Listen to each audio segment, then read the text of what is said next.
Welcome back to You're All Doomed, the podcast that started off going through the Friday the 13th movies 13 minutes at a time. Then we started diving into the fan films. I'm your host, Brian. And I'm distractingly attractive psychiatrist Greg. In this episode, we are discussing Special Victims Unit No More, the fan film. No, we're actually discussing Victim No More, which came out on August 27th, 2022. And we'll just dive right in. And this opens up with a text quote from Ginny Field, channeling Panel of Voorhees, from part 2, when she said that, Jason, your work is done and Mommy is pleased with you. It's attributed to the year 1984, which is surprisingly the correct year in the timeline. I was pleased with that. Me too. I had to stop and think for a second to make sure that was right, because I think a lot of people would have just, or in lesser hands, it could have just gone off the release date of Friday the 13th Part 2. So I was glad to see that, at least from the beginning, they're doing their research. Yeah. And another thing I really appreciated is that the movie opens up and there's not a drone shot. Agreed. It's a nice, pleasant scene of a lake, a wooded lake. And I'm of mixed emotions, because it is immediately revealed to be the lake in Central Park, which is a great joke, but it's also a joke that you and I have made either on the show or back in one of our early Amazon reviews. I can't remember which. So, obviously it's not like a joke no one could have ever conceived of. It's so funny, but I was just like, oh man, I wanted to try doing that someday. Well, the funny thing is, it's the second movie that I watched this week that did that joke. And the other one was, I don't know if you ever saw Whitewater Summer. It was with, oddly enough, Kevin Bacon. And Sean Astin is in it, and no one else you would really remember. But it was some movie that I watched as a kid growing up because it was just on repeat on cable. And I was like, oh, I haven't seen this in a long time. And it was streaming somewhere. And so I just kind of had it on the background while I was doing some work. The premise is Sean Astin is this New York City kid who his parents want to send him away for a few weeks so he can toughen up and go on this nature excursion. And Kevin Bacon is the leader, but he has a bad experience. I don't want to give away the movie, even though it's 30 years old, but he doesn't have the greatest experience on this trip. And at the end, he's kind of doing this voiceover narration, talking about, and I love the wilderness now. You can't take this guy, back into this city. And he's like, haha, just kidding. And then the camera pans back and you find out that he's in Central Park. So that's a tough thing to pull off. That's pretty crazy. To see it twice in 1 week. That's pretty crazy. So this has been Whitewater Summer, the podcast. We'll join us next time, and we'll talk about Whitewater Summer 2, Fall. Hey, I would totally cover that movie. Do we see a close-up shot of Kevin Bacon in bikini briefs with his penis sticking way out? No. Maybe on the director's cut, but I didn't stream that version. Okay, or the final cut. This is being shot in Manhattan, which is great, and it even replicates the font from Part 8, the opening credits. So it's just a cute nod to Jason Takes Manhattan. Well, we're only 30 seconds into this movie, and we've already spent more time in New York City than Jason Takes Manhattan did. Right, and getting more realistic shots too. Sadly, they're not replicating the Darker Side of Night song or the radio DJ, but hey. Fair play. This is cute, and it's broad daylight. It's, it's just a regular day in bustling downtown Manhattan. We do get a shot of the Dakota, so hopefully this movie isn't Jason Kills John Lennon. Eee. But yeah, I did I thought it started off really well. It had kind of that, there was a type of movie that came out in a certain chunk of the 80s. If you think of something like the Michael J. Fox, was it Secret to My Success or whatever, where it's just we're going to show you the hustle and bustle of New York City while playing this cool pop song in the background. Right, or Working Girl or something. Exactly, yeah. There's countless number of movies that kind of copy the same thing, but I thought it was a cool way to kind of get this movie started. And then I did also pick up on them using the same font from Jason Takes Manhattan, and we can get into this as the movie went on, but I kind of wish they had leaned into more of that stuff, because they were doing a good job without punching us in the face with it. The little references and nods, I feel like they kind of back away from it. Even, pretty soon from now, they kind of switch gears and go in a different direction. But I thought it was a kind of a nice kickoff to this. Yeah, I mean that's a difficult calculus to work with because while you would have wanted more, I was pleased that we didn't get more because I don't want too much of that nodding. Like it's a fan film, so fan service makes sense.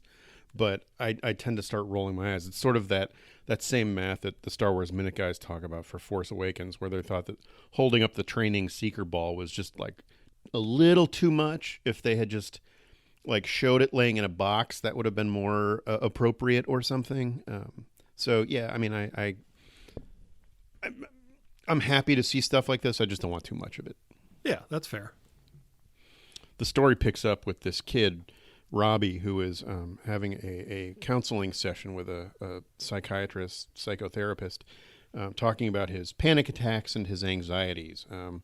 A lot of this seems to be inherited from some trauma that his mother went through several years earlier. Did you happen to notice the T-shirt that he was wearing? No. Blue Oyster Salad Bar. I did notice Blue Oyster, but I didn't look closer. Oh, that's funny. Yeah. Oh, that's cute. He kind of looks like Kiefer Sutherland in Stand By Me. There was something a little bit off-putting about this kid. I thought he looked like Buddy from The Incredibles. Just like interesting. Like that's funny. Hair. Wow, I'm like Buddy from. Oh yeah. But yeah, it was. He is like, this is not a criticism, but he is a goofy looking kid, and couldn't tell, was this a look that he was going for? Because it certainly didn't seem of the time, right? So it was just kind of like an interesting choice where I was wondering, like, is he supposed to look like someone, and we're just not picking up on it? But but yeah, and I wasn't sure exactly how old he's supposed to be either. Seems maybe like college age, possibly freshly postgraduate, but a young dude in any case. The psychiatrist is played by Jill Whitlow, who was in Night of the Creeps and some other 80s horror movies, and also played like a cosmetic salesperson in Weird Science. I knew she looked familiar, and she was such a distinct actress for this particular scene. I was like, she's got to be someone. Who is it?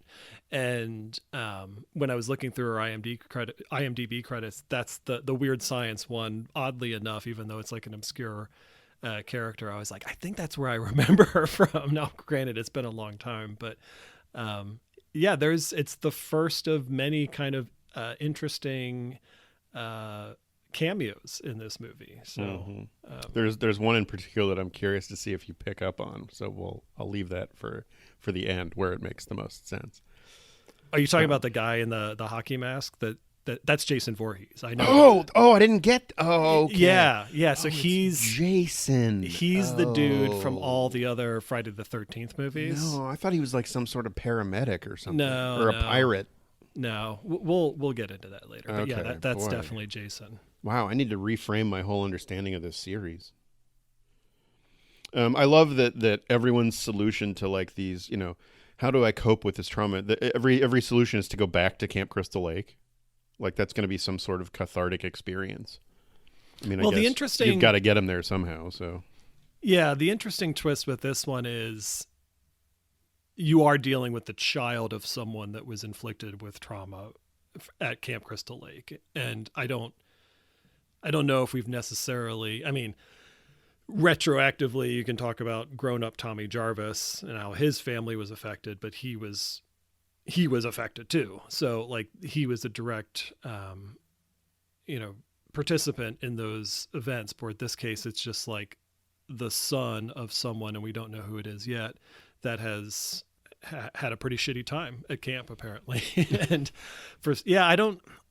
you're right. The reason why, I mean, he has to go back to camp. So like we need a reason to go back, but sure. It doesn't make any sense. Like what is that going to prove? Well, and I have two specific problems with it. One is that, like you say, we understand that he has a parent who went through something, and because it's a Jason fan film, we assume it's somebody who was attacked at, in Crystal Lake. But we don't know who his parent is, who his mother is. So we don't really care yet. We don't know like how, like, was she a side character? Was she a main character? We don't really understand the relationship, and I don't know why they had to hold that surprise until the end. And then secondly, Trish, which we learn it's this is the offspring of Trish. She wasn't at Camp Crystal Lake. They were quite a ways away at the Jarvis homestead, so the camp itself really has no therapeutic value for her experience, unless it's just sort of like where Jason came from. That is a good point. Yeah, I didn't really kind of connect those dots, but the way my rationale for why this guy was going back to camp was he was kind of pulling, oddly enough, a Tommy Jarvis to make sure that Jason was actually dead. And I guess he would assume that Jason is at Camp Crystal Lake. So he could go to the camp, find out Jason's dead, and then go home and go, hey, Mom, I went back to the camp and Jason's dead. So stop having your panic attacks. Yeah, or at least like proving that like nothing happened to me. I survived. So Jason is gone. Like he's not going to kill Jason, but he's going to prove that Jason is no longer a threat. Yeah, that is a very good point, though, that the Jarvis family was not at camp. They were other side. I mean, we've discussed the geography of these movies many, many times, so we don't know exactly where they are, but they were not at the camp. They were on the other side of the lake or something. We never saw Camp Crystal Lake in part 4, so yeah. But then we get a pretty great recreation of the part 4 opening with the hockey mask on a field of black, and I love that it gets struck by lightning and explodes. I really liked it. I thought it looked really just great. In fact, like when I first saw it, I thought maybe they were just reusing footage from one of the other movies. And I'm like, no, this is clearly like HD and it's well lit. And they had some rig set up with the mask and it zooms in and then it explodes. I thought it was really well done. I thought it was great. And then, they kind of recreate the opening credits of parts 1 and 2. But we already had opening credits. Why are we getting another set of opening credits?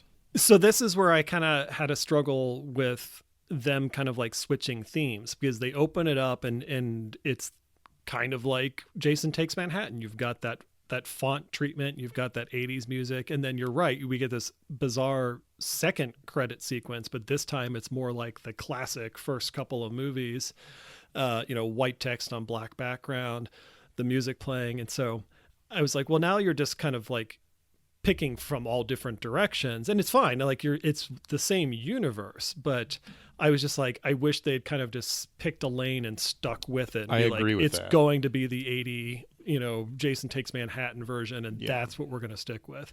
So that was my complaint before, which is just kind of like, oh, now we're just going to get a little bit of everything. Like we've got masks exploding, we've got the 80s font, we've got the part 1 and part 2 opening credits. And so I'm like, okay, we're just getting a little bit of everything. That's fine. It just wasn't what I would have done, which I like the idea of them picking a lane. Yeah. And then we open up on June 13th in bucolic Blairstown, New Jersey. Robbie is standing, on an overhang watching a park where people are milling around and like getting engaged and shit. I don't know. It's just like this, romantic afternoon, and he's creepily watching a senior photo shoot. And I say senior because this woman seems awfully old to be getting this kind of photo shoot done. It's like outdoor glamour shots, but yeah, it's more like you said, it's like a senior picture where she's like leaning up against a tree, and she has like kind of like a flirtatious moment. Like she catches him watching him and she kind of like looks off to the side and winks or kind of eye fucks him, really. Right. But one question I had about this scene too, and I don't know if there is an answer or if it really matters, but like that little title that we get at the beginning of the scene where it says June 13th, it also says present day, which there was no indication of what the date was in the cold open at the psychologist's office. So it's like, well, how much time has passed? Because like you could put June 13th on there and it's totally fine, but when you put present day, now you've got me wondering, how is this different from the time that we just saw? Like, is this a huge period of time? Now the guy doesn't look any different, so it's not like he's suddenly an old man and we can just presume that it's later. But it just kind of took me out of it for a second, because I'm like, well, wait, was there another date on there? And how long has it been? Like, did it take him 10 years to find Blairstown, or what's going on? Interesting point. Yeah. But we don't linger there long. Although I will say that this little scene in this fan film has made me more interested in visiting Blairstown myself than any other experience we've had there, even like behind the scenes footage or, like retrospectives, because it just looks so pleasant and like it's a beautiful day and, there's like a park overflowing with hot chicks and it's like, let's just go hang out there. It's absolutely hilarious that you said that because for anyone listening, Greg and I have been having this conversation or debate for years where I'm like, hey, we should go to Camp Novi Bosco and take a tour and go around Blairstown and Greg, I'll just put words in your mouth, so feel free to correct me. But you're just like, well, that just doesn't feel like Friday the 13th to you. Like, I think your connection, and it's not right or wrong, but like your connection is more like Packanack Lodge Right. and maybe, to a lesser degree, Camp Forest Green from Jason Lives and like, those kinds of locations. And I'm like, but Greg, it's the location of the first Friday the 13th movie. And so as I'm watching it, and this, for the same reasons that you just mentioned, like we get a different angle. So like we've seen that bridge shot of Blairstown in at least one of the actual movies and a bunch of the fan films, but we've never seen the other side, like the 180-degree turn. And I'm like, wow, there's like a beautiful park there and there's a waterfall. And I was like, why would Greg not want to go to this place? I would totally hold your hand and walk along that bridge now. But yeah, it was just like this, it looks much nicer than even I had imagined. I'm like, it would be worth it. Cause like the camp itself, I think would be fun, period. Like that would just be a cool thing to go to, but it's a long trip for you and I to make to just go to the camp. So we were kind of like bundling it up with Blairstown. And the more I see of Blairstown, I'm like, hey, this, might be, it looks like some cute worth shopping. We can get some coffee. I mean, it's just going to be a delightful afternoon. Right. But we're not there for long. We cut into the woods where two hikers are, walking along a path and talking about the Amityville horror and arguing about the veracity of the Jason Voorhees legend. I couldn't get out of my head like how much this guy looks and sounds like Seth Rogen. Oh, Like, funny. less of a stoner, but more like very similar kind of like personalities and inflections in their voices. And he's wearing a Lucharitos shirt, and I looked it up. It's a Mexican joint with a few locations, primarily in Long Island. So maybe these guys that made the movie were just big fans of the place. But I just love that we've gotten, two T-shirt references, and which is totally what you and I would do if we would make a movie. We'd be throwing in references left and right. So it's good to see these guys supporting small businesses and and the Blue Oyster Bar. Right. It's Katie and Dylan, and they start talking about their future together, and he's pitching the idea of them moving in together, and she wants to get a bunch of kittens that are named after pop culture characters and stuff. And the whole time I'm watching this scene, which is supposed to be like setting up, these characters discussing their future, I cannot take my eyes off how sharp her fingernails are. They are like witch claws. It's terrifying. I didn't notice that. Like fake nails, I'm assuming. Well, they're painted white, and I mean maybe they are, but they're filed down to points that make them look like talons. It's too bad we didn't get to see her use them. Eey. As they're, discussing their happy plans, Dylan is grabbed by Jason, but it turns out it's just Katie's brother in disguise. The whole plan was to try to frighten her, but it did not work in the least. And again, I'm like, why are you trying to undermine a tender, emotional moment with scaring your girlfriend? Are you 13 years old? Well, the conversation that they were having, too, that you mentioned, where he was trying to say that the Camp Crystal Lake stuff is nothing like Amityville, he lists off kind of the events of everything that's happened up to this date. And I wanted to, point out a couple of things and just ask some questions, because he says this in order. And he says, it starts off with what happened with Jason's mother. We obviously know what that is. The next thing he mentions is Camp Packanack. Have we ever heard it referred to as Camp Packanack? No, and it was like, it wasn't really a camp. It was a counselor training center. Yeah, because we heard of Packanack Lodge, which was just really the only house other than the small cabins that we Right. saw. Like there's probably, Well, it's and probably not Packanack Small, incorrect. which is the greatest video game map of all time. Of course. Yes. So it's probably not incorrect to refer to it as Camp Packanack. I had just never heard it. And so when I did, I was like, oh, interesting. I mean, I wonder if maybe it was like on a sign on, like as Ginny drove her VW into the facility, maybe it was like on a sign overhead and it's easy to miss that it's called that or something. It could be. Yeah. And then the next thing he mentions is the missing vacationers. Which I assumed was Chris Higgins and her friends. But I don't know. Oh, well, no, they weren't yeah. I mean, missing.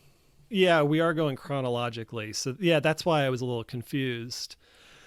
That probably makes sense. Yeah. They went away to Higgins Haven But they were all and- found, so they weren't missing. or murdered. Well, that's what I mean. Like, they right. know what happened to them. Yeah. No, I just thought it was a weird way to describe that because it's certainly, if you and I were doing a recap of the Friday the 13th movies, I don't think the missing vacationers would ever come out of our mouths. But Right. then they mentioned Camp Forest Green, which is fine. And then he mentions Pinehurst. And this is where the girl actually steps in and corrects him. And she's like, that wasn't Jason. That was an imposter. And there's reason to believe that anything that happened after 1984 wasn't connected to Jason at all. So it was nice. I don't know what it is about these scenes, but I like it when we kind of get like a recap and to kind of like set the universe of like, where are we? What do they know? Right. And what are they adhering to, and what are they ignoring in the canon? Right. Yeah. How much of it is fact? How much of it is just legend that's been exaggerated over the years? And yeah, so it's just kind of nice to kind of ground the whole situation and kind of understand Which movies they like and which ones they think suck. exactly. Yeah. So this brother, he's got a pretty good Jason costume. It's even got like kind of a latex head that looks all malformed and stuff, and his face is open underneath the hockey mask. But it's a pretty good like prosthetic costume. But this guy, I mean, he seems like he's in his late 20s, but he seems like kind of a loser, and he even like farts on them. He like crop dusts them, and I thought he was way too old to be doing that kind of thing. Yeah. I think it was more of a, hey, because it's the dude's brother, right? Not the No, girl's brother. it's the girl's brother. So this is going to be the guy's like brother-in-law. That's right. Yeah, I just saw it as, look, we're playful siblings, but you're right. When you see people this age doing something like that, it's like, really? Like it'd be one thing if it was, Corey Feldman, young Tommy Jarvis farting on his sister in the final chapter. It's like, okay, now he's just like the little brother embarrassing his older sister. But yeah, when you see some like full grown adults doing it, you're like, really? Right. So they're going to continue on to the camp, and he says he's going to go off and pee. I don't know why he can't do that at the camp, but he's got to go off by himself. Well, he said he drank 3 bottles of water and that he was going to be peeing all day long. And so it's like, you're going to be peeing so much that you can't even just wait. like you guys better go ahead. I'm literally going to be peeing all day long. Are your kidneys okay there, buddy? Everything all right? Then we cut to a shot of the lake, and this is unusual for one key thing. We see geese and ducks and a little turtle in the lake. And I don't think we've ever seen wildlife in Crystal Lake, with one exception. There in part 3, when Chris is, asleep in the kayak at the end, a duck startles her awake, but it turns out that's a dream sequence and the duck was fake. This is the first time we've ever actually seen any wildlife in the water. And I wonder, like, are the animals afraid of Jason? I mean, yeah. Can we go back to the part where you think that ducks are fake? The duck in part 3 is fake. It's part of her dream sequence. Ducks are real, Craig. What?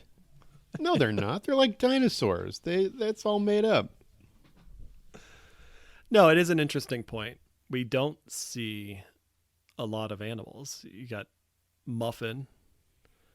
Right. And then Um, whatever looked like Muffin that got killed. right. Um, but yeah, you don't even really get just general generic wildlife shots that you think you would get in a movie set in the woods. Like you don't. Nobody's fishing. Nobody's, No. Yeah, I like that. It's interesting. But it's particularly funny because Jason then comes stomping out of the water. So of course he just happened to wake up and come ashore today. He pulls the chain off his neck, so we understand that this is after the events of part 6 and or part 7, where he was chained to a rock at the bottom. But like, it just so happens that right when people are arriving at camp, he wakes up and comes shambling ashore. But here's another thing where it gets muddy because I was trying to figure out when this was taking place too, and I agree that it's probably after part 6 or part 7. But then why have that cold open that looks like Jason Takes Manhattan, where you are implying that those events took place because you're acknowledging things from that movie. And Jason didn't end up back at the lake at the end of part 8. We all know where he ended up at the end of part 8. So it's just, yeah, like, it's fine. It's not a big deal, but it's just like, if you're going to stick to influences, then you got to make sure that the timeline jives with that too, because like maybe they just picked that appearance of Jason because he looks cool. Maybe it is really taking place much later, after part 7, potentially even part 8. But yeah, it just those are the little things that like I pick up on in the fan films, where it's just like, I don't mind you pointing out references and showing your influences, but just try to have them line up. A little if thematic consistency would be good. Right. Yeah. So yeah, Fart Brother is peeing in the woods. He embeds his machete from his impersonation into the stump of a tree, and drops a white cloth sack with the hockey mask that he was using on the ground. Takes a leak, and Jason snaps his neck from behind. Then he bends down and picks up the hockey mask and caresses it lovingly, like he recognizes an old friend. But he leaves it behind.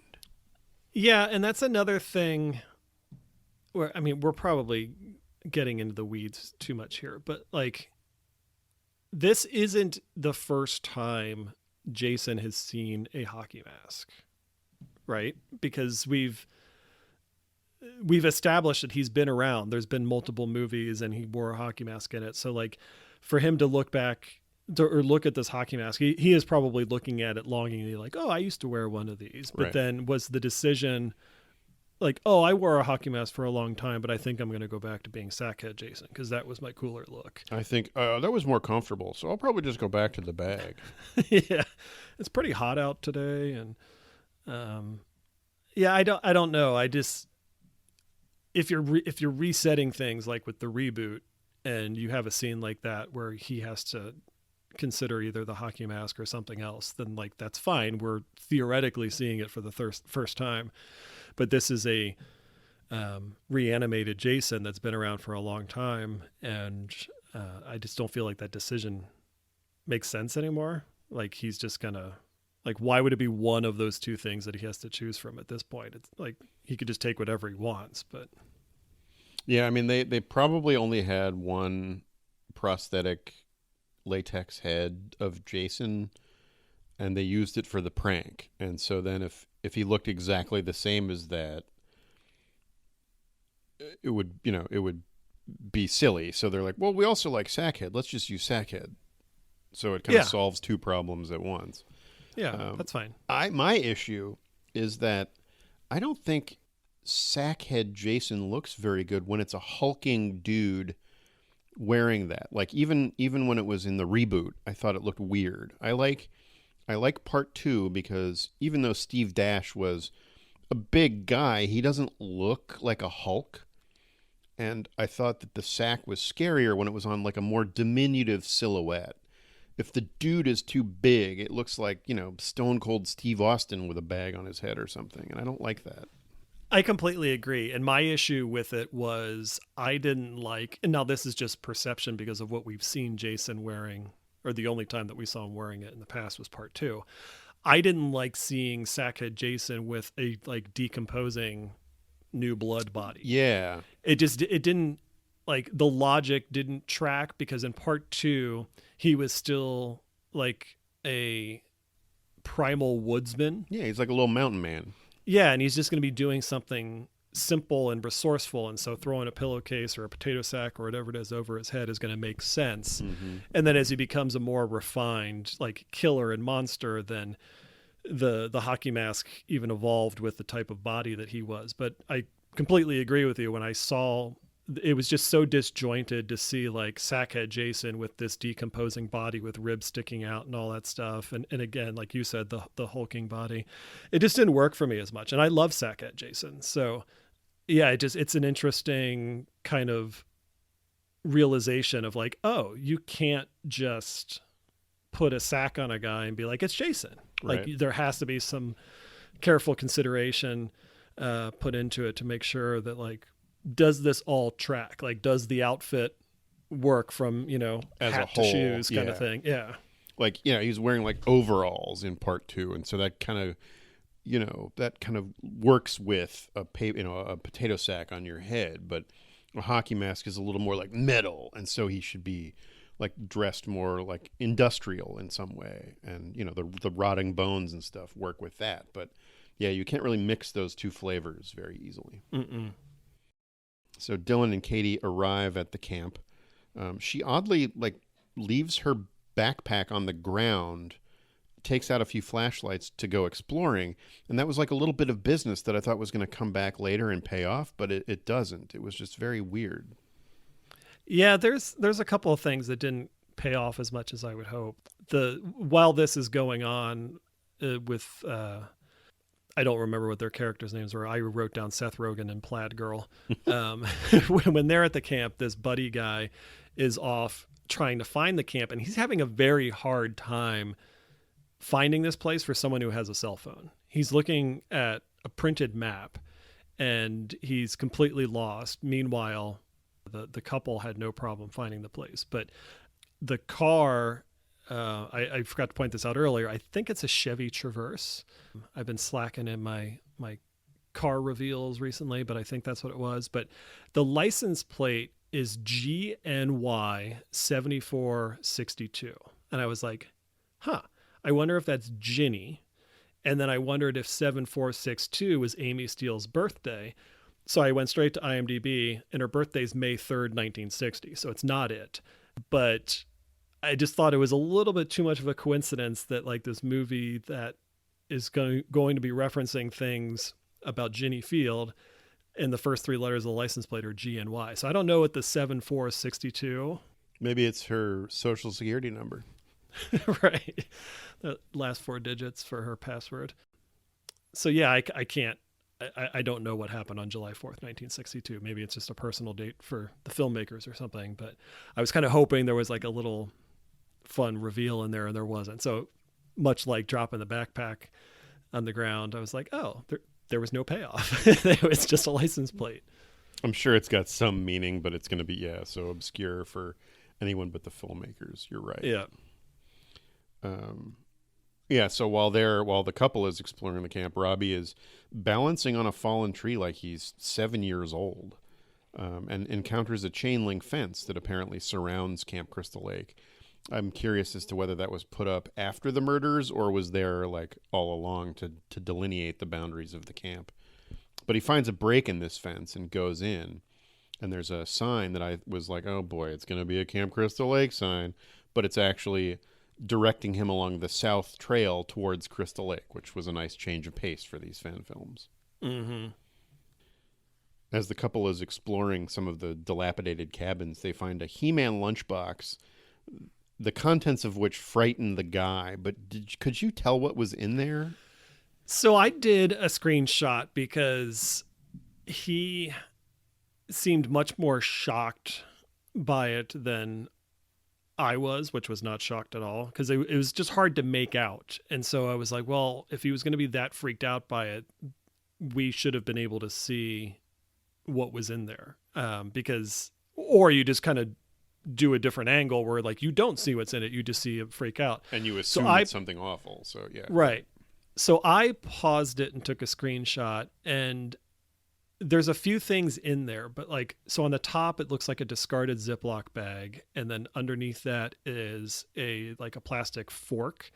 But then under it, it looks like the decayed carcass of a snake. And I thought, okay, maybe this doesn't really make sense, but maybe it's the snake from part one, or at least a reference to the snake from Aw. part one. But like the head was attached. And so it's not that. Well, I mean, I don't know if they cut the head off in the first one. They at least chopped them They in cut half. it in half, yeah. for Right. sure. Yeah. So I don't know. It could just be a reference to that. It wouldn't make any sense why the snake ended up in a lunchbox. But yeah, that was another thing where I was like, wow, that was a pretty big reaction for something that I don't even understand what I'm looking at, nor do we get any kind of explanation later. It's not like it was a severed human hand or something, and he's like, I can't let her see this, or it was just a bunch of crap in a lunchbox. Yeah, and he explains it to her as, spoiled food or something. And I'm like, well, is that him being truthful, or is he just trying to protect her from the truth? But I'm like, the only, like, if it's not just a lunchbox full of spoiled food from like part 6, the kid had He-Man pajamas in part 6, maybe that's his lunchbox.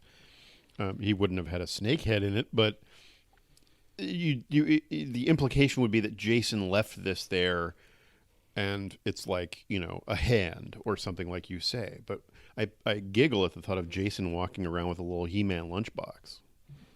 She did say something right before this where, because like she was a little apprehensive about walking around the cabins, and she's like, I just don't want to see any dead animals, or warn me of any dead animals. And so if this is truly a dead snake, he's just trying to protect her. But his reaction was much more, he was more disturbed by it rather than like, ooh, I'm just going to close this because I don't want her to see it. It was more just like, oh my God, Jesus Christ, what the fuck is going on? And it's what like, was it doing? Like, why would someone put a snake in a lunchbox? Right. Yeah. So there's a lot of, and then put a Ziploc bag and a fork on top. Right. So maybe someone brought the snake for a snack in a Ziploc, forgot to eat it, and then it died in the lunchbox. A snake snack? Yeah. And then we have what I consider the weirdest moment in a movie full of weird moments. Robbie is down by the lake on a dock or like a viewing platform, and all of a sudden an attractive jogger comes by. I fucks him also, and then keeps going, and we never see her again. Nope. I thought she would wind up getting killed. I thought she might wind up being reappearing at the end. No spoilers, but no, we never see her again. I had actually forgotten about that, but it was the same. I had the same reaction when I was watching it. Was the girl ran by and nothing happened, and I was like, well, that's weird. I guess we're gonna see her dead body in a little bit or something. And then I just completely forgot about her because she never ever comes back. So I was cracking up when you were like, oh yeah, there's a jogger, and I'm like, oh, the jogger, that's right. Yeah, it's just one of those weird, like, why is she there? What was it supposed to imply? If anything, it just like, it was also hard to see the layout of the dock because like most docks, you kind of like enter one spot and then you get to the end and you have to turn around and come back. And it seemed like she was just like passing through. And so I don't know if it was like a crescent shaped dock or something where she just went one end and came out the other. But even still, it was just like, oh, okay, there's someone else here already. And he had a hard time figuring out how to get in there. So how does she get in there? Right. Yeah. This is like a wildlife viewing gantry or something. And so that would lead me to believe that Crystal Lake is a popular spot for joggers and bird watchers. But you're right. He had like difficulty finding it, and it's fenced off and blah, blah, blah. And I mean, it just, I pictured like, I thought we would find a little parking area with a bunch of people arriving to go kayaking or something. But we didn't know it, that the original name of this movie was Jogger No More. But yeah, that was so funny when she showed up, and because I think I even like thought to myself like, oh, wouldn't it be hilarious if she just never appears in this movie again. Like that was just her scene. And who knows, maybe it's like the sister of the director or something. And she's like, put me in. And she just decides to like run by the camera and wave. Yeah, and... she's like his Peloton instructor or something. So the couple then continues their exploration of the camp, and there's a moment where they leave a cabin, and the boyfriend is kind of walking away. Katie is standing on the front porch, and Jason appears behind her and runs her through with the machete. So maybe taking her backpack off was so that the kill from behind would be more clean or something. I don't know. But the boyfriend is paralyzed watching this happen for a shockingly long amount of time. He does stand there for a while, and it's like either do something or run. Like, right, like just standing there like you're witnessing a train crash or something. It's like, no, like this is taking way too long for you to respond. Yeah, this guy does not have cat-like reflexes. No. He does come to his senses and attacks Jason, punching him and kicking him. And Jason grabs him by the neck and shoves him up against the wall, giving this guy a chance to grab one of Jason's exposed ribs and break it off, which I thought was pretty awesome. Not bad, yeah. Yeah, I mean, that was pretty cool. And then Jason grabs the guy's arm and forces him to stab himself in the eye with Jason's rib, which I thought was pretty great. Yeah, it was pretty impressive. I don't know if we've ever seen, I'm almost certain we've never seen Jason kill someone with a part of his anatomy, like other than like his bare hands or just, something like that. himself, but not like a right. piece of him. Yeah, so that was interesting. And then, like, he, as you know, in the aftermath, he kind of like touches where the rib was, and I'm like, oh, is he sad? Is he gonna miss that guy? Like, now he can blow himself. Oh, Jesus, that's where you go. Okay. One thing we didn't really touch on, and I feel like we should at least quickly because we've done it for the other fan films, is the camp kicked ass. These like abandoned cabins and everything, Fair. such a cool location. And I was actually really jumping way ahead here, but in the credits, they don't even acknowledge where they filmed it. And I'm like, good for you. Like, cause that's probably a really cool spot, and whether it's open to the public or not, or they just happened to stumble upon it. I'm glad that they didn't give anyone any insight into where it was so they can kind of keep it protected. But I thought the camp was super cool. Yeah, I mean, I absolutely agree. I felt like at first I was confused as to whether we were seeing Jason's abandoned shack or we were seeing the camp itself. But once we figured out that these are in fact cabins, I was fully on board, and it looked great. It was perfect. So we go back to Buddy in the woods, and I still don't know like what is his goal, because he's completely empty-handed. He doesn't even have like a bag or anything with him. So is he just like randomly walking around? And I'm curious that you keep calling him Buddy. Because he looks like Buddy from the Incredibles. Oh, yes, you did mention that. Okay, and I'm not going to write down the actual character well, name. no, but okay. Well, we'll come to that later then. Okay, fair enough. Buddy from the Incredibles. Continue. Okay, yes, sorry. He is empty-handed. You're right. Okay. But he does, as he's walking around looking for whatever he's looking for, he gets a phone call from his mom, and we just see that on the caller ID. Oh no, this is the one where he's been ignoring phone calls from his mother, and then he gets a call from a different number, and he doesn't recognize it, picks it up thinking it's his friend or something.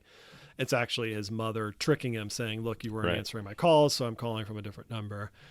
So they have a brief conversation, and she gives him a hard time for being at Camp Crystal Lake, and he ends up turning off his phone, and as he's walking away, he trips over a branch, and then when he gets up, Jason is standing there, and the two have this like really weird standoff, like almost like Jason recognizes the kid, which he wouldn't unless he's getting some sort of like familial, like a mystical recognition. vibe. Yeah, right. Yeah, like, wait a minute. A disturbance in the force. Right. So I don't know what was going on there. I also thought it was weird that he took the time to turn off the cell phone only to immediately lose it, so he wouldn't have been able to use it anyway. It's not like Mm-hmm. he retrieves it at any point. So it's just like it's kind of it was an unnecessary bit of business that he wound up losing the cell phone regardless. But yeah, they have their little standoff, and then Robbie bolts.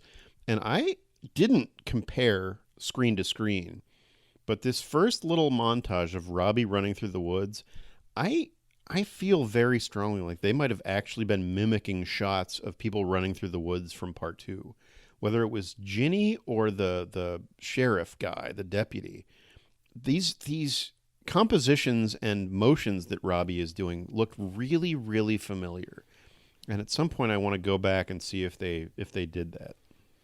Interesting. Yeah, I didn't necessarily pick up on it in this scene, but there were a couple of scenes that I thought were really well done where I mean, there's nothing terribly complex about them, but I think it was like the first person shots of Jason peering at them through the woods. Mm-hmm. And I think there is a way to kind of screw those shots up and have them not be effective. But I thought in this movie they were really effective and they did a good job. And so I'm wondering if there was, like you said, like intentional framing of like, you know, person A is going to run from the left and they're going to hide behind a tree, and then Jason's going to enter the frame, and it's like mimicking something that we've seen before, because it did seem familiar in a good way. Which is good because they're kind of like stealing that that's like cinematic language that's when it's effective Right. in these movies, and using it again, which is fine. But yeah, I didn't necessarily notice it here, but I wouldn't be surprised. I remember there was one particular scene where Buddy, or whatever you want to call him, is in the foreground and he's hiding behind a tree, and Jason is kind of a little bit higher up walking by the trail. Yeah, right. And there was one thing that I wish they had really done, because I thought it would have been super creepy, because the trail is, or the tree that Buddy's hiding behind is kind of bisecting the screen down the middle, and Jason's up above a little bit further behind, and he walks and he disappears behind the tree, and our mind is expecting Jason to come out the other side of the tree because he's just going to continue walking. And that's exactly what happens. But it would have been super creepy if he just didn't appear from the other side of the tree. And so now he's just walking parallel to the tree that's directly in front of us, so you can't see him. And then all of a sudden he shows up and he's right there. Like, that would have been really cool. Mm-hmm. And so that was the only time where I kind of like took myself out of it. I'm like, oh, it'd be so awesome if he just doesn't come out the other side. Oh shit, he came out the other side of the tree. Yeah, totally. But I'd be very impressed if I'm right and they were restaging specific camera shots from part two. And if the makers are listening to this and can confirm or deny, I'd love to know the answer. So yeah, Robbie's hiding behind this tree, which is surprisingly successful because, like as you say, Jason does keep going by. But it only works for like 10 seconds because then Jason does take a swing at him and misses a totally easy shot. Robbie would have been dead. I mean, he had no idea Jason was there. And I hate those kind of rookie mistakes that Jason makes sometimes. So this gives Robbie another chance to bolt, and he runs for a while and then stops to catch his breath. Yeah, but he does it like in the most wide open area of the woods, where it's just like this huge expanse area where all the trees have been taken down and there's just like gravel road. It's like, you're not hiding. Like, there's nothing to do. Like, there's no place to hide there. And then when Jason finally does show up, he's standing right next to him. And it's just one of those like stupid horror movie tropes where it's like, how did you not A, see him coming, or right. B, know that he was like, hear him standing next to you? Yeah, you have a 360 degree view. And I mean, so in some ways that's a good place to stop, but clearly not, because you're not paying attention to all directions anyway. That was pretty stupid. So Jason grabs him, tosses him to the ground, and then is stepping on his leg to snap the bone. I mean, Robbie is finished. There is no chance he's going to get out of this. And then all of a sudden we hear a boom, boom. And then Jason's severed arm falls to the ground. We're just like, what? What is going on? And we pan over to the woods, where we see a blonde woman dressed in hunting gear.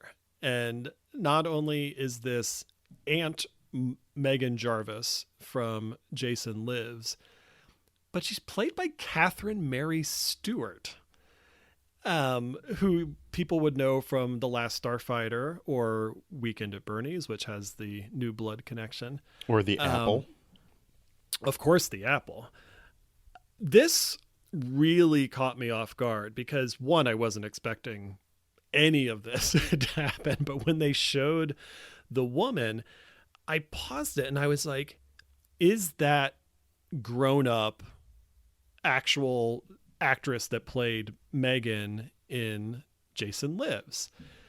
Because I was like, she looks familiar, and why would I recognize someone in a fan film? Like, you're not used to seeing star power, whatever you want to call it, in a fan film. And so it kind of took me a second, and I'm like, who is that? And so I go on IMDb and I pull it up, and I'm like, Catherine Mary Stewart. No, it's of course it's Catherine Mary Stewart. It looks exactly like her. She looks fantastic.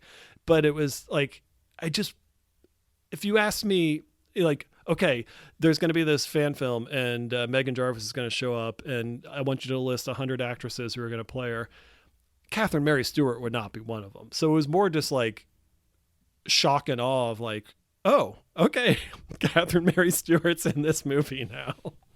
So when that moment happened, I screamed a wail of anguish that I think my neighbors might have called the cops about, because we have made several references to Catherine Mary Stewart being in a Friday the 13th movie over the course of our podcast.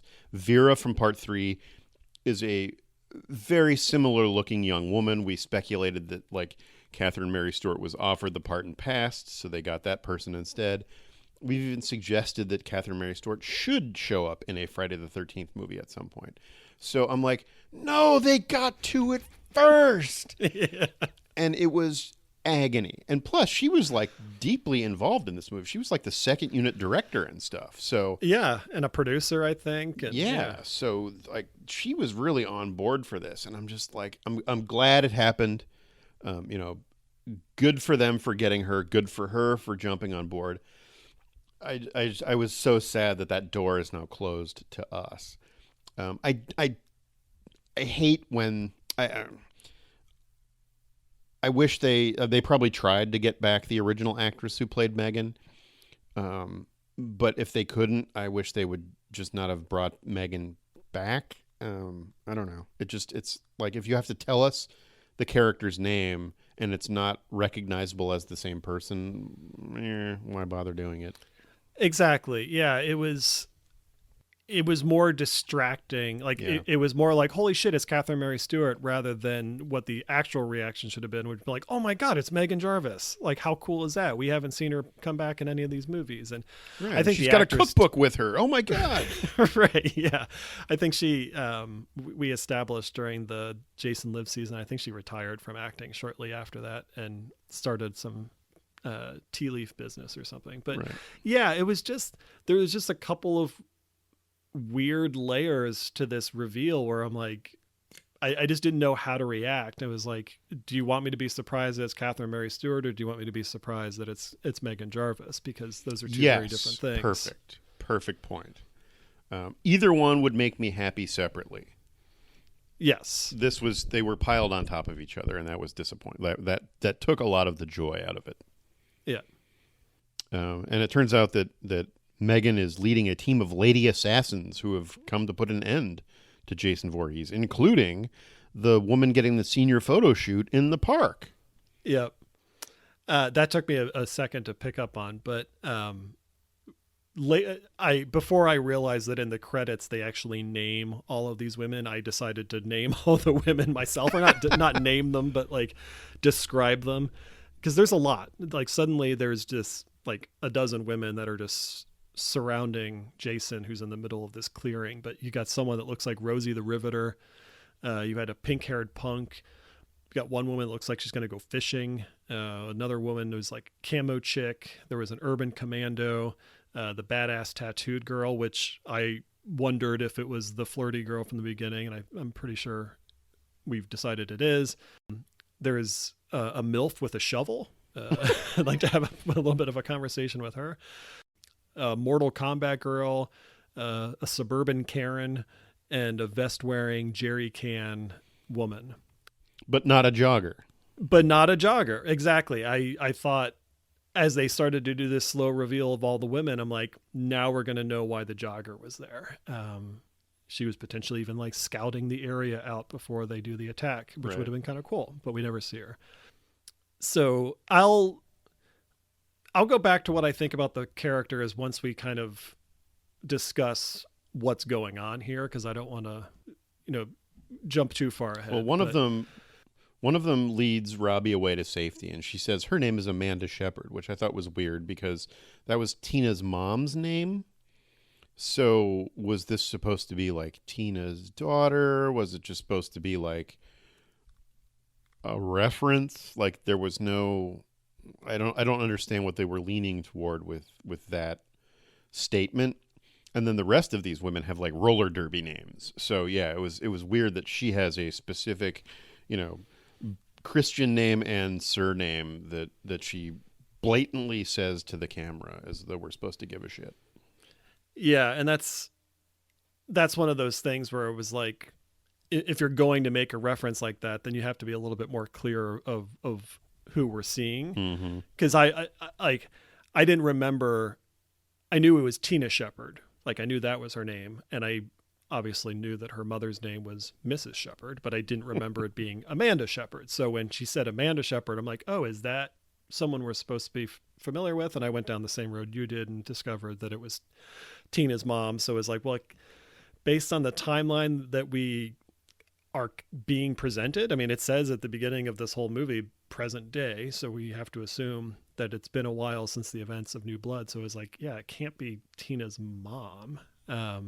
Plus she died, didn't she? Yeah, she died. She got run through. So that's right. Yeah, I mean, it could be Tina's daughter, although that person maybe seemed a little bit too old for that. But, I'd have to go back and watch it again to kind of parse that correctly. Megan Jarvis has a pretty funny line, though. Like, once we've established all these women surrounding him and Jason realizes it's an ambush, very similar to the only good part of Jason Goes to Hell. Megan goes, "Eye over here, Jason." He's wearing a sack and he's only got one good eye. That's right. So, that was cute. Yeah, that was pretty amusing. That was funny. Yeah, so then Fox Force 15 like basically unloads on Jason, which is weird because they're in a circle, so we don't get to see. They kind of pan upward, but you assume that they're all taking shots at him, even though if they miss, they're going to hit the person on the other side of the circle. Mm-hmm. I was a little annoyed by that, to be honest with you, because this is like the point that I was going to make before, where you have this big moment where all these women show up and they've surrounded Jason and they decide they're going to take him down. And then we don't get to see any of it. Right. And so it's like, I audibly said, boo. Like, I get it. Budgetary reasons. You're not going to have a bunch of gunfire and blood and guts and mayhem and stuff. But like, give us something. Show us the end result. Show Jason's, mangled body being, burned in a pile somewhere. But like, we didn't get any of it. And then what we get as the camera kind of like pans up to the sky is a voiceover by our friend Amy Steele, which I got to say, I loved hearing her voice. I just thought it was really cool to hear it again. Yeah, absolutely. I mean, she's reading a manifesto, and it's like the most phoned in, like literally phoned in performance ever. But she's always awesome. So it was great. It was very recognizably her. Yeah. But that was my biggest problem is that, these fan films I like when they do something different. And except for this, and, the final 2 minutes of this movie, it was a very standard Jason in the woods with people visiting the camp. This was what would have made it different. And even if, like you say, they had just shown the aftermath, I would have been satisfied. But this was blue balls big time. Yeah, my biggest problem with it. So the narration, it's just this quick little thing that Amy Steele says, but she says, "A monster's bloodlust won't match our will to survive. We will stand up and face the ghosts that haunt the halls of our hearts. We will be victims no more." And so I love that message. Great. Like we are women that have been tormented by this monster and we are taking our lives back into our own hands and we're going to take care of it once and for all. Like, that's awesome. My problem with it, other than the fact that we didn't get to see the end result, with that they completely undercut that message by having these like cartoon characters show up to dispatch their vengeance. And it was silly. And it was like, well, you're kind of sending the wrong signal there. Cause like, if you really want to show that like women are strong, you don't have to have them dressed up like X-Men, it's like, or, suburban commandos or something. X-women. Sorry. Yes. X-people.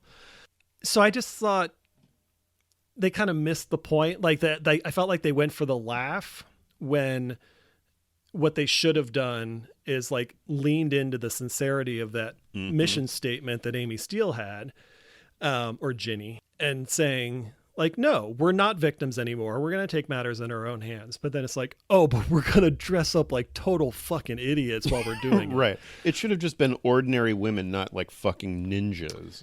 Right. Like if you want to have, camouflage on because you're trying to have create the element of surprise, like that makes total sense. But like they were caricatures of like everyone you can imagine. It was like something you would expect to see in like, like Kill Bill or some just like ridiculous like action sequence. And like they were all carrying different weapons. I think one had like a katana, one had like a chainsaw, the other one had like a shotgun and a flamethrower. And it's just like, that's too bad. Oh my God, I showed up for the thing and she also brought a flamethrower. So now there are two people with flamethrowers and that is so embarrassing. Like, yeah, that's just, it felt very orchestrated when it should have just been like the MILF with the shovel. She was great. Like that makes total sense. Yeah. Yeah. And I think another thing, and I know there's not a lot of survivors from these Friday the 13th movies, but it would have been nice to at least try to hint at who these people might be, because they all seem to be about the same age. And so it didn't appear like these were people that were being chased by Jason at the same time that like Ginny or Alice was, 40 years ago. These were like women that were probably in their like early 40s tops.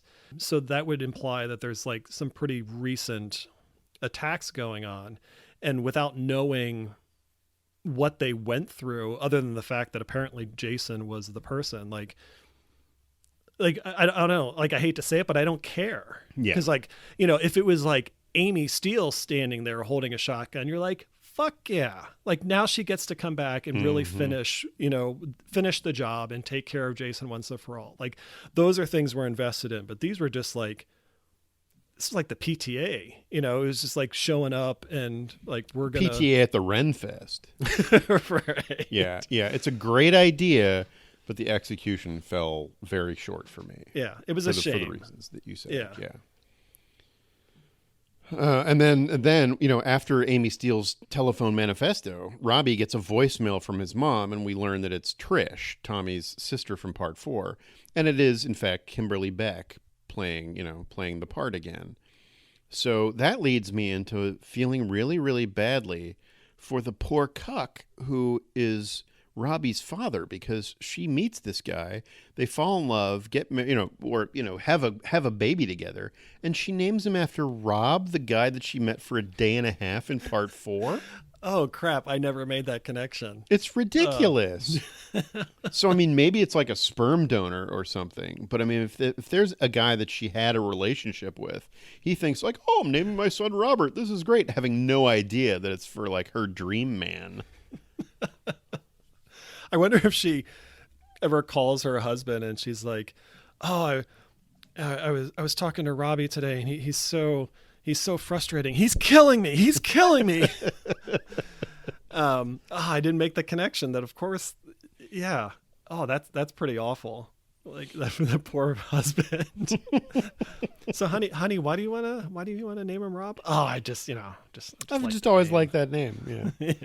Now, yeah, I mean, it's we don't know that she had a husband. Maybe it was just a boyfriend or something, but still, it's just like, ouch. Or, oh no, it can't be. I was gonna say maybe it's Rob's kid, but it's not. They didn't have time. They didn't have time.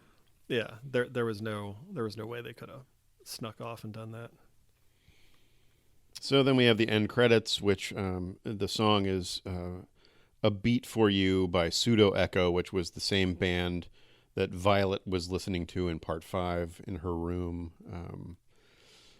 And we get some special thanks, which I'd like to make note of. Vincent DeSanti showed up in the special thanks. He's kind of the patron saint of fan films, we know. Fred Decker, the guy who wrote Monster Squad and RoboCop 3 and The Predator with Shane Black, was thanked.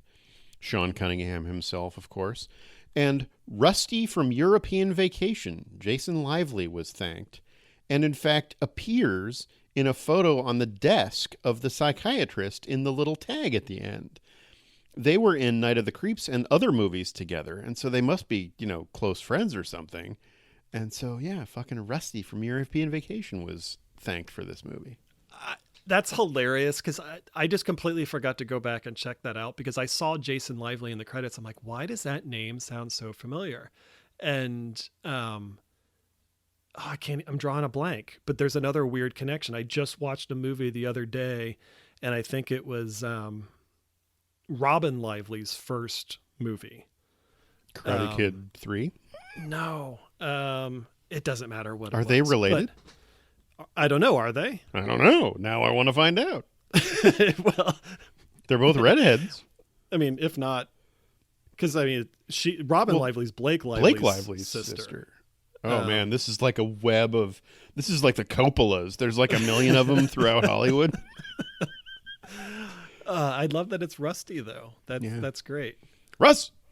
Yeah.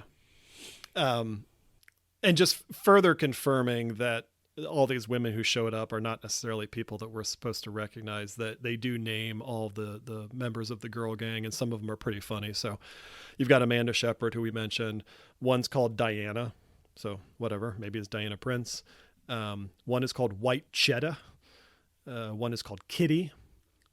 Flamey Steel. Minnie 16. One is simply called Z. Another one is Ruthless Ruth. There's Miss AR-15, which is probably not a great name to have these days. Someone named Higgins. It's like, okay, fine. Shotgun Jenny, who I dated in high school. And Gas Can Sally. So you had mentioned that they are kind of like rollerblader names. Roller derby names, yeah. Exactly. But yeah, it's just going back to that. It's a shame that there wasn't even like a little bit of a nugget in the credits where, it was like White Cheddar Higgins, or, like they all had surnames where we're like, oh, yeah, I get it. Or, Flamey Steel, Christie. They literally are cartoon characters, and that's too Yeah. bad. That's too bad. We get a little stinger with the psychiatrist getting a phone call from Aunt Megan asking to borrow her flamethrower, which I thought was weird because, like, do we assume that the psychiatrist would have gone along? Like, who has a flamethrower? Like, what? That's not something you just, like, have in your garage.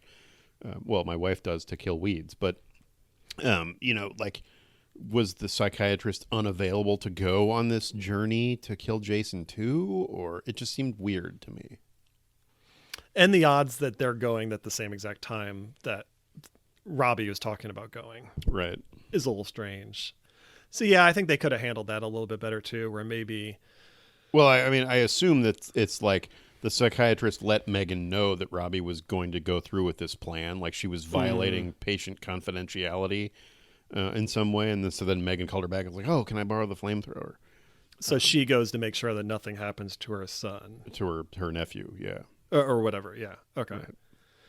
Yeah, it's a little sloppy, and I wish they had kind of handled a little bit different, but there's some great ideas in this Right. film that I just don't feel got the fleshing out they deserved. Agreed. Yeah. But it was a lot of fun. It was short. I love these 40-minute fan films. Yeah, overall I was really happy with it. I thought it really it was amusing. They tried some different things. I wish they'd handled some of it a little bit differently, but they didn't fall into the trap of too many characters. Like they didn't try to impress people with like, I mean, kill counts are great and everything, but they can also get really messy when you start to introduce too many characters. And this was really streamlined. You knew exactly who these people were.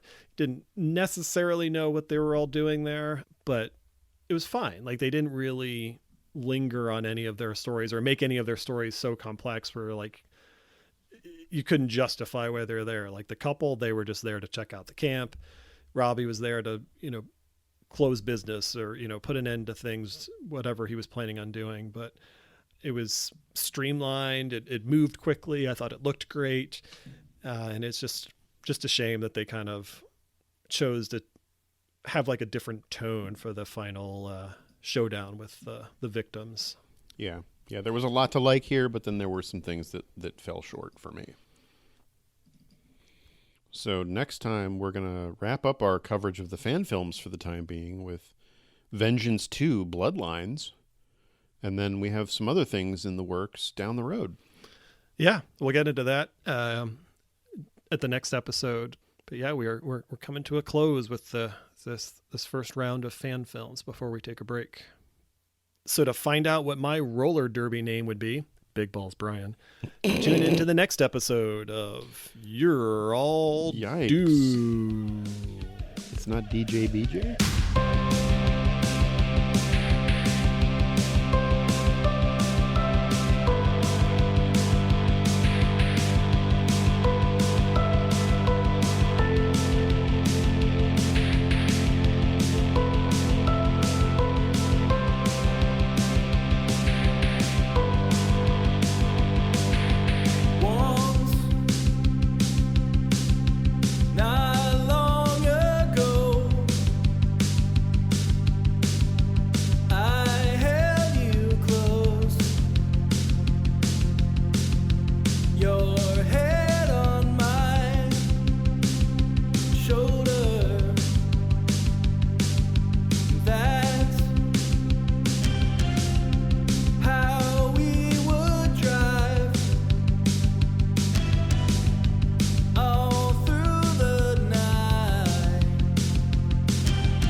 Shaking in my guts, shaking through the night. Come a little closer, make me feel